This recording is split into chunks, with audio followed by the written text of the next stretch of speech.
కాళేశ్వరం ప్రాజెక్టుపై ప్రభుత్వానికి విజిలెన్స్ నివేదిక. అధికారులపై చర్యలకు సిద్ధమవుతున్న సర్కార్.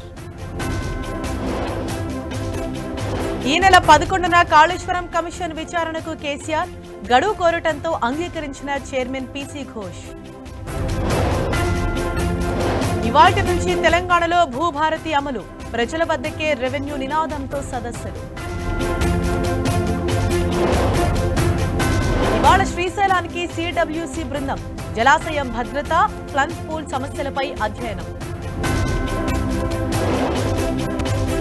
బీజేపీ నోటీస్ వార్తలపై ఎమ్మెల్యే రాజాసింగ్ రియాక్షన్. దమ్ముంటే పార్టీ నుంచి సస్పెండ్ చేయాలని ఫైర్.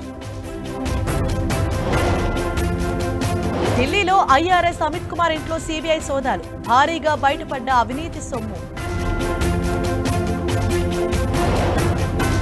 అయోధ్య ఆలయంలో ఇవాళ కీలక ఘట్టం. రామ్ దర్బార్లో ప్రాణ ప్రతిష్ఠ.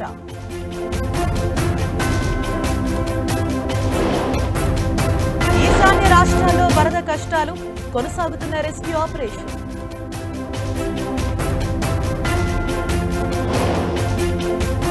కర్ణాటక హైకోర్టును ఆశ్రయించిన కమల్ హాసన్. థగ్ లైఫ్ విడుదలకు ఆదేశాలు ఇవ్వాలని వినతి.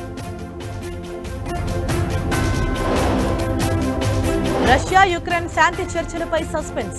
యుద్ధ ఖైదీల విడుదలకు కుదిరిన ఒప్పందం. ఇటలీలో బద్దలైన మౌంట్ ఎట్నా అగ్నిపర్వతం. భయంతో పరుగులు తీసిన పర్యాటకులు.